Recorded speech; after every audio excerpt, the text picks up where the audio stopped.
أعوذ بالله من الشيطان الرجيم. بسم الله الرحمن الرحيم. يا أهل الكتاب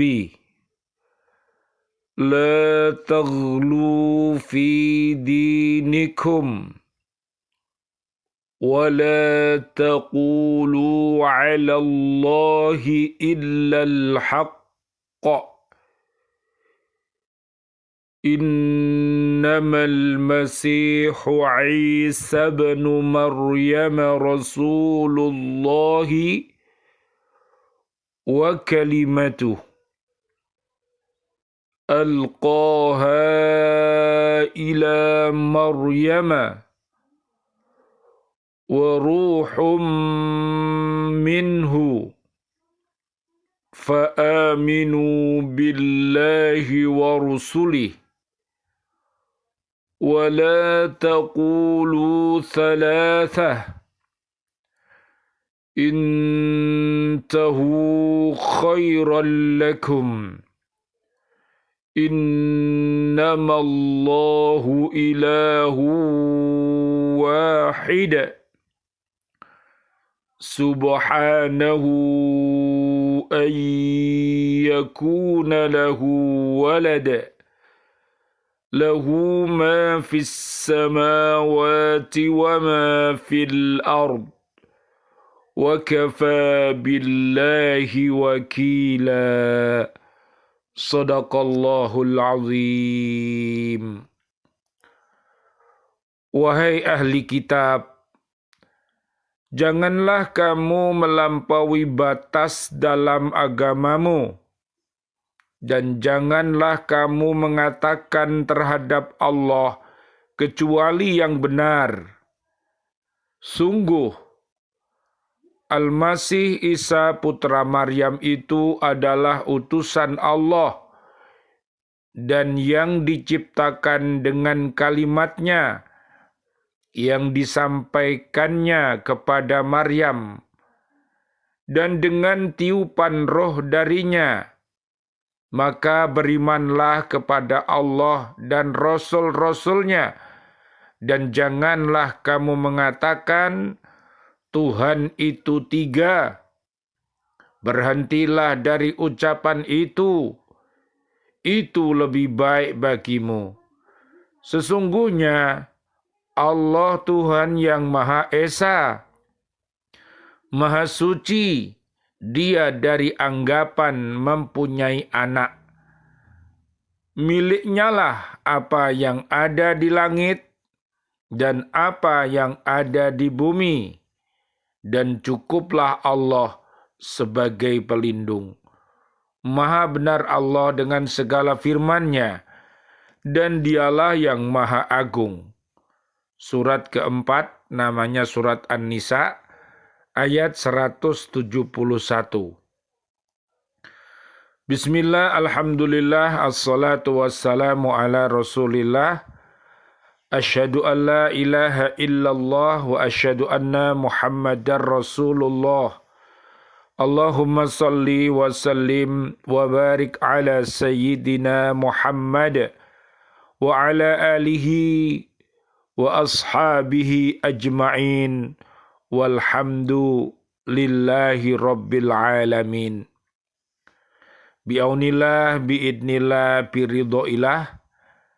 Kami sedang berada di rumah di Kota Baru, Driorejo, Gresik, untuk menyapa diri kami, keluarga besar kami, dan seluruh kaum muslimin, kaum muslimat, untuk senantiasa mencintai Al-Quranul Karim. Dengan cara apa? Yaitu dengan cara membacanya, menghafalnya, melihat maknanya, mengamalkan isi kandungannya, serta mendakwahkannya.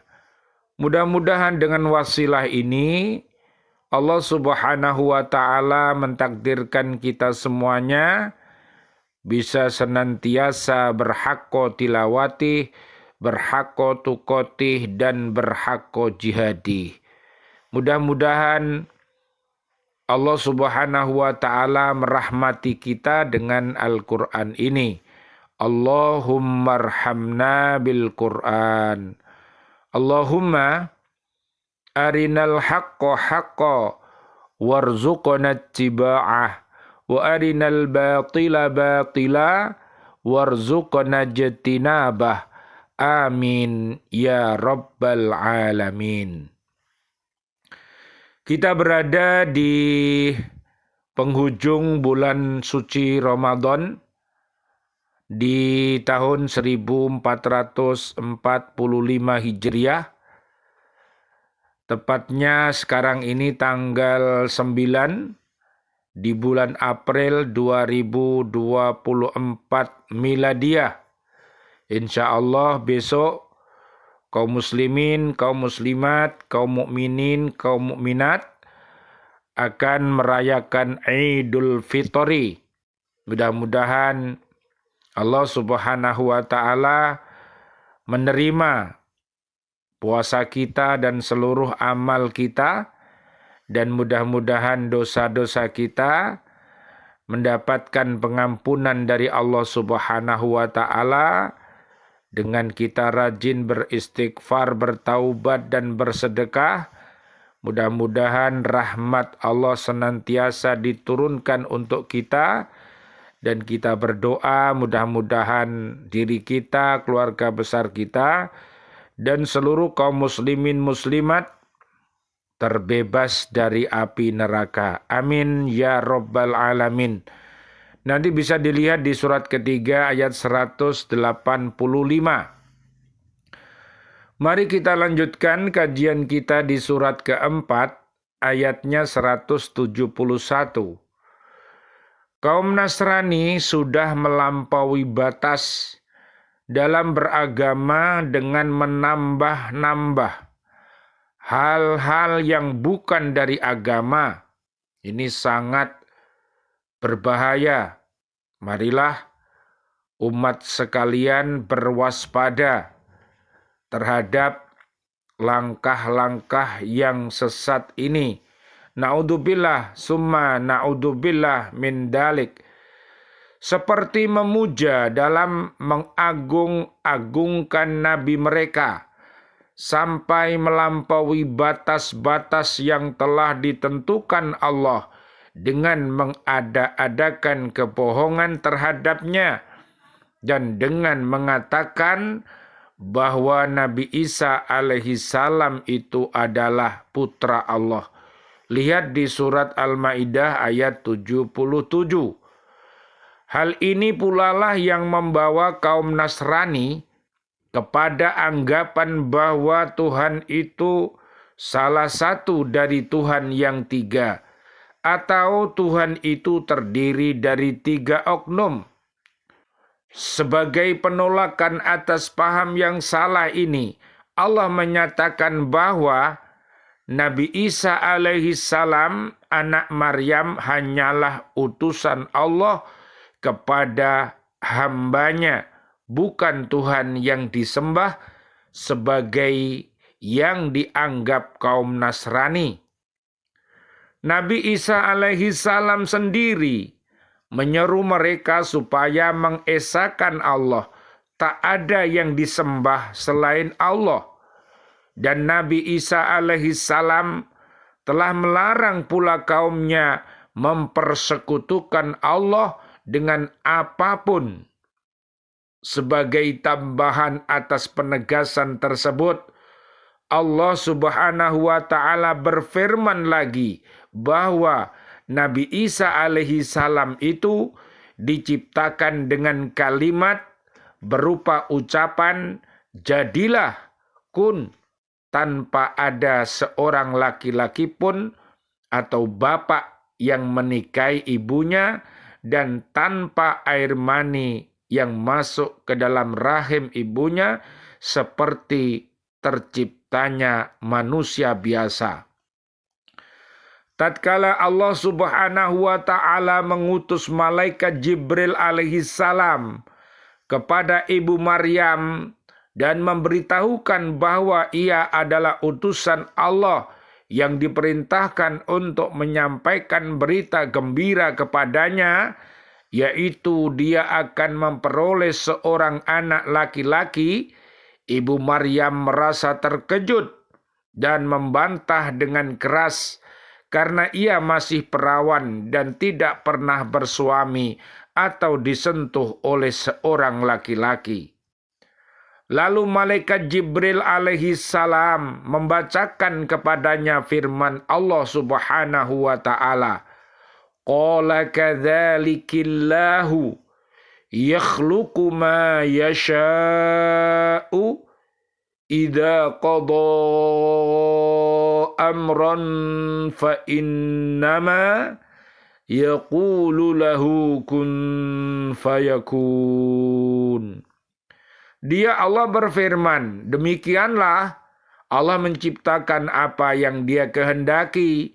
Apabila dia hendak menetapkan sesuatu, dia hanya berkata kepadanya, jadilah, maka jadilah sesuatu itu. Surat Ali Imran ayat 47. Demikianlah dengan kata kun itu, terciptalah Nabi Isa alaihi salam dalam kandungan ibunya. Inilah suatu bukti kekuasaan Allah Subhanahu wa ta'ala. Bila dia hendak menciptakan sesuatu, cukup dengan ucapan kun saja.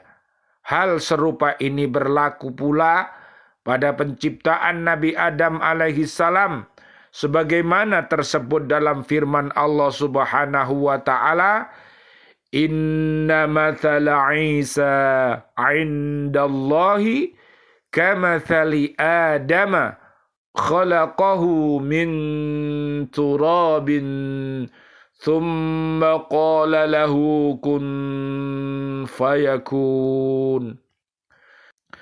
Sesungguhnya perumpamaan penciptaan Isa bagi Allah seperti penciptaan Adam. Dia menciptakannya dari tanah, kemudian Allah Subhanahu wa ta'ala berfirman kepadanya, jadilah seorang manusia, maka jadilah dia. Surat Ali Imran ayat 59. Lalu ditiuplah roh ciptaan Allah Subhanahu wa ta'ala ke dalam rahim ibunya, dan berkembanglah ia sampai datang masa melahirkan. Sebagaimana kaum Nasrani menduga bahwa yang ditiupkan ke dalam rahim ibunya itu adalah sebagian dari ruh Allah, dan atas dasar inilah mereka menganggap bahwa Nabi Isa alaihi salam adalah putra Allah karena ia adalah sebagian dari ruhnya. Naudzubillah summa naudzubillah min dalik. Sikap ahli kitab yang berlebihan dalam memahami agamanya tidak saja di kalangan Nasrani, tetapi juga tentunya di kalangan orang Yahudi.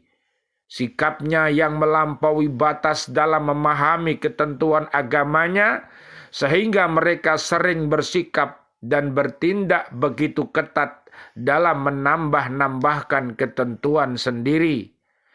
Atau sebaliknya sering melanggar ketentuan Taurat dalam syariat Nabi Musa alaihi salam, seperti yang dapat kita baca di sana sini dalam Al-Quran, sampai-sampai mereka mengatakan Uzair putra Allah. Surat At-Taubah ayat 30.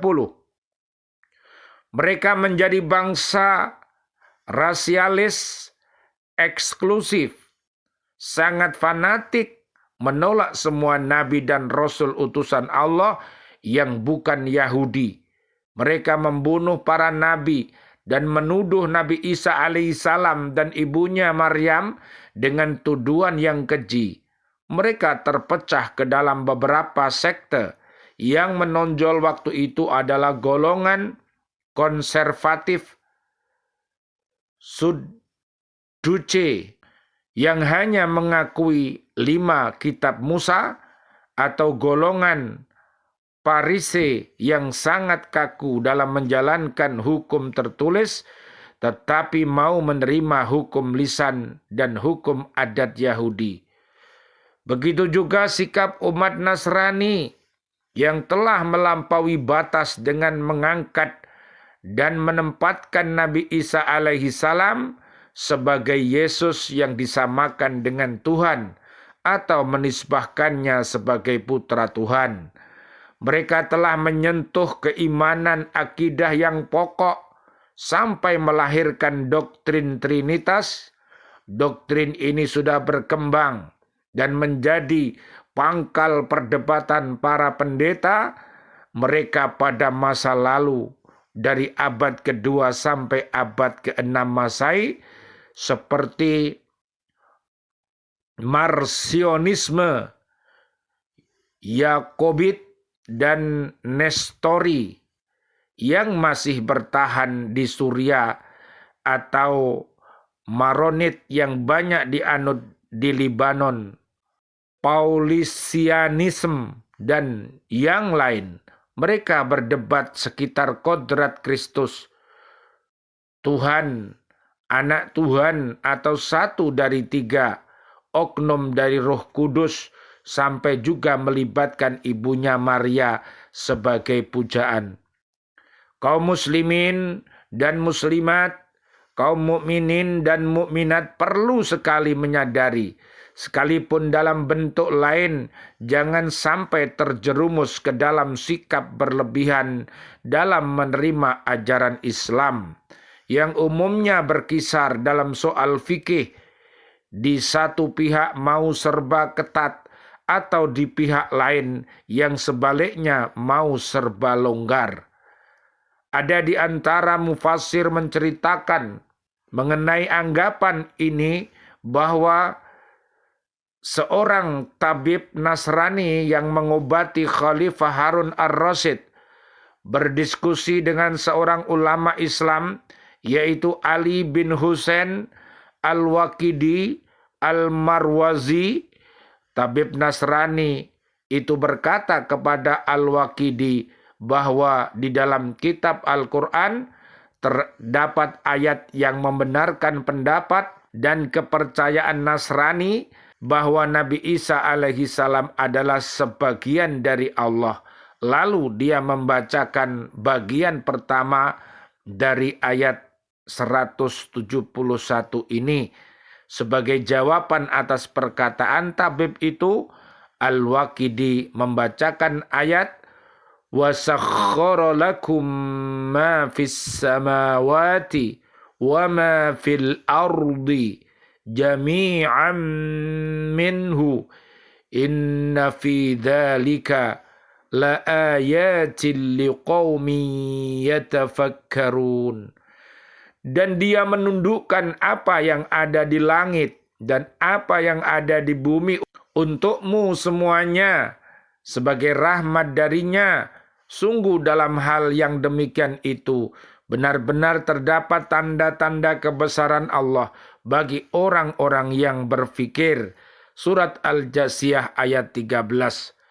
Kemudian Al-Waqidi berkata, kalau benar apa yang kamu katakan, bahwa kata minhu dalam ayat yang kamu baca itu berarti sebagian daripadanya, sehingga kamu mengatakan bahwa Nabi Isa alaihi salam adalah sebagian dari Allah pula. Hal ini berarti bahwa apa yang ada di langit dan di bumi ini adalah sebagian pula dari Allah. Dengan jawaban ini, terdiamlah tabib Nasrani itu, lalu dia masuk Islam. Karena kaum Nasrani telah tersesat dari akidah tauhid yang dibawa oleh para rasul, maka Allah memerintahkan kepada mereka agar kembali kepada akidah yang benar dengan beriman kepada Allah yang Maha Esa dan beriman kepada Rasulnya yang selalu menyeru kepada akidah tauhid, dan janganlah mereka mengatakan bahwa ada tiga Tuhan, yaitu Bapa, Anak, dan Roh Kudus atau Ruhul Kudus, atau mengatakan bahwa Allah itu terdiri dari tiga oknum. Masing-masing adalah Tuhan yang sempurna, dan kumpulan dari tiga oknum itulah Tuhan yang Maha Esa. Mereka diperintahkan meninggalkan paham yang sesat dan menyesatkan itu, karena meninggalkan paham yang sesat itulah yang baik bagi mereka. Mereka akan menjadi penganut agama tauhid yang dibawa oleh Nabi Ibrahim alaihi salam dan para nabi sebelumnya dan sesudahnya. Mereka akan menjadi orang yang benar dan tidak akan termasuk golongan orang-orang kafir. Allah berfirman, laqad kafaral ladzina qalu innallaha thalithu thalathatin wa ma min ilahin illa ilahu wahid. Sungguh telah kafir orang-orang yang mengatakan bahwa Allah salah satu dari yang tiga, padahal tidak ada Tuhan yang berhak disembah selain Tuhan yang Maha Esa.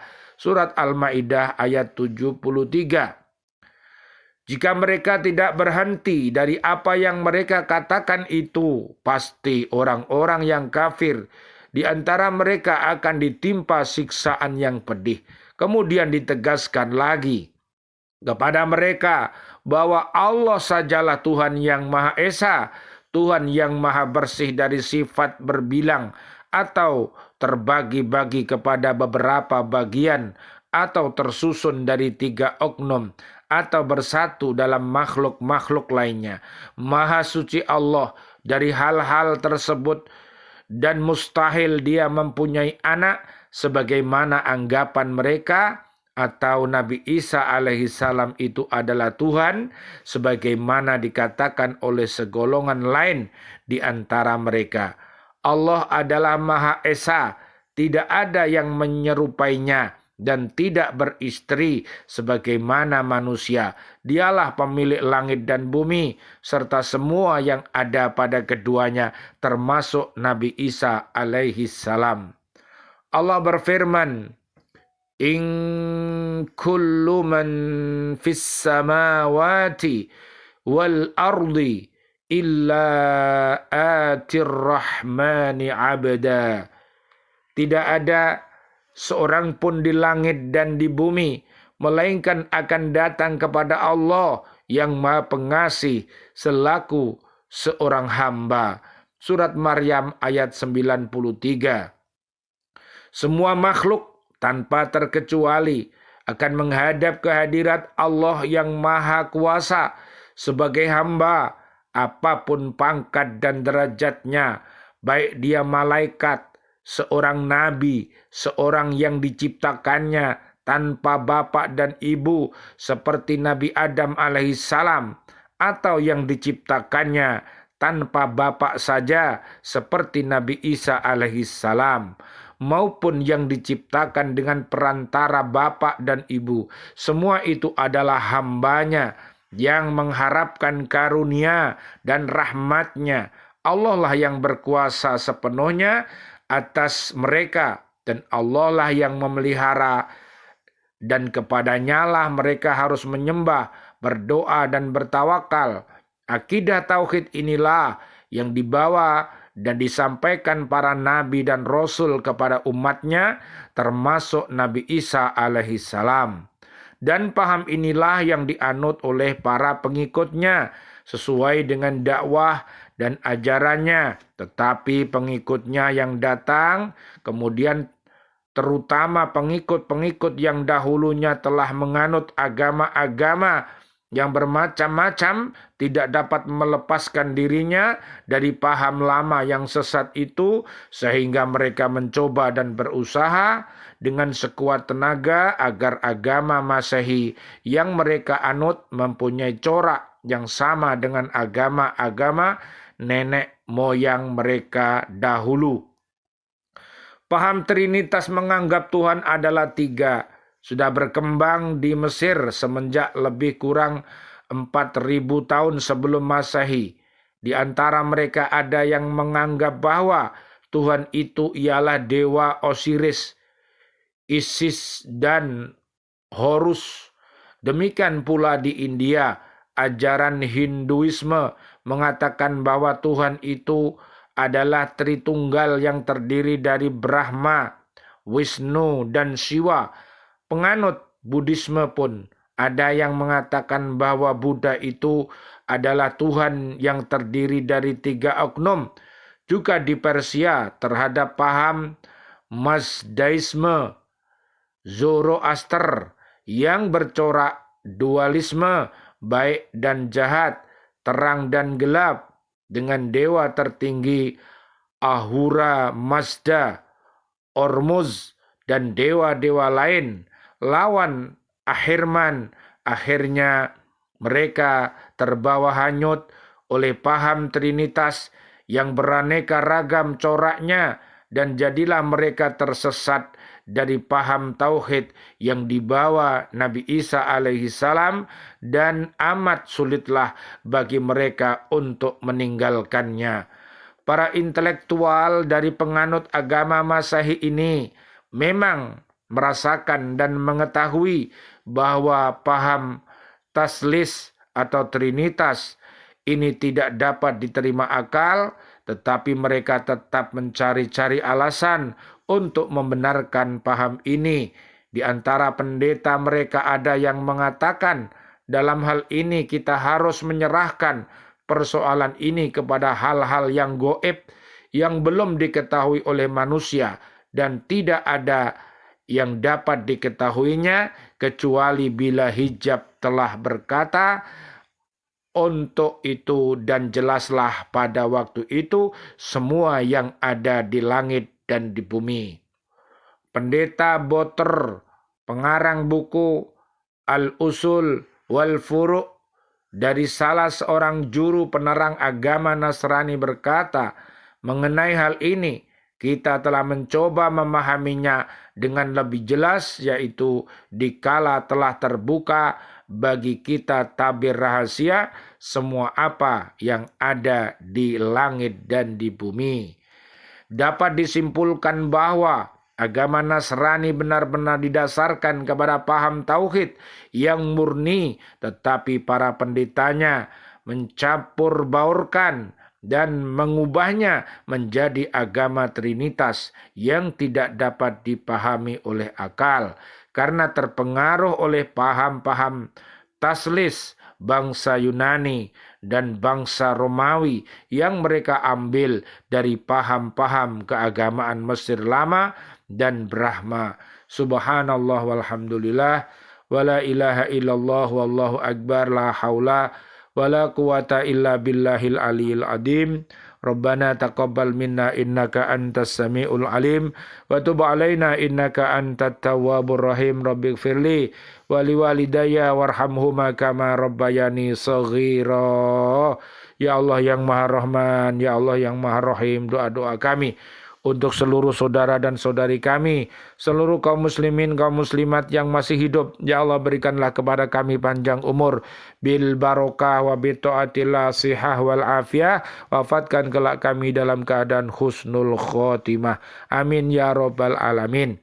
Ya Allah yang Maha Rahman, ya Allah yang Maha Rahim, doa-doa kami untuk seluruh saudara dan saudari kami, seluruh kaum mukminin, kaum mukminat yang sudah wafat, ayah dan ibunda kami, dan juga seluruh guru-guru kami, dan seluruh sahabat-sahabat setia kami di Lembaga Pendidikan Al-Falah Surabaya, ustadz-ustadzahnya, dan juga siswa-siswi kami, bapak ibu wali murid yang sudah wafat dalam keadaan beriman, dan juga seluruh para presiden kami, para menteri kami, dan seluruh para pahlawan-pahlawan kami, dan seluruh warga bumi ini yang sudah wafat dalam keadaan beriman.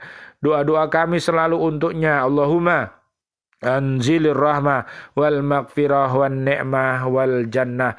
Subhanakallahumma wa bihamdika asyhadu an la ilaha illa anta astaghfiruka wa atubu ilaik. Rabbana atina fid dunya hasanah wa fil akhirati hasanah wa qina adzabannar.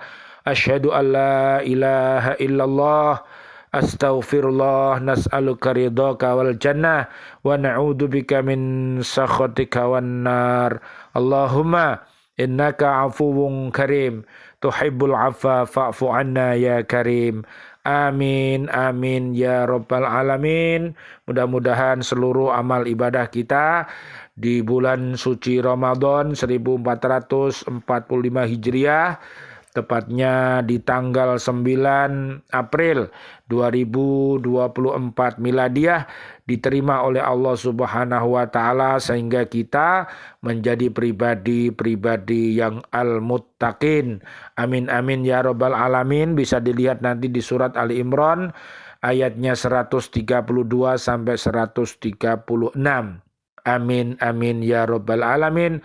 Wal afu minkum. Wassalamualaikum warahmatullahi wabarakatuh. Waalaikumsalam warahmatullahi wabarakatuh.